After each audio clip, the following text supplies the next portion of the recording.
এক তরুণের ডাকে উড়ে আসে বক, ঘুঘু ও শালিকসহ নানা পাখি। কুমিল্লার হোমনা ও তিতাসের সীমান্ত নদী হাভাতিয়ার পাড়ে দেখা মিলেছে এমনই এক আশ্চর্যজনক দৃশ্যের।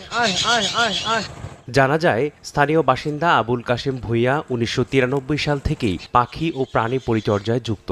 তবে কোনো প্রাণীকে বন্দী করেন না তিনি। অসুস্থ পাখি উদ্ধার করে চিকিৎসা করার পর আবার উড়িয়ে দেন মুক্ত আকাশে। তার বাড়িতে সেবা পায় বক, ঘুঘু, শালিকসহ বিভিন্ন পাখি। এছাড়া আছে খরগোশ, বিড়াল, কুকুর ও কবুতর। কাশেম ভূঁইয়ার বয়স যখন ১০, তখন বাবা মারা যান। সেই বছর ঝড়ে পাশের গাছের পাখির বাসা ভেঙে পড়ে। ছানাদের কান্না তাকে নাড়া দেয়। তিনি ছানাগুলোকে উদ্ধার করে কেঁচো খাইয়ে বড় করেন। সেই থেকেই প্রাণী ও পাখির প্রতি তার ভালোবাসার সূচনা। আবদ্ধভাবে শৌখিনতার লোভে এগুলাকে করি না। মূলত এদেরকে আমি সেবা শুশ্রূষার মাধ্যমে একটা সময় যাতে ওদের যাতে ফিরে যেতে পারে, আমি এতটুকু পর্যন্ত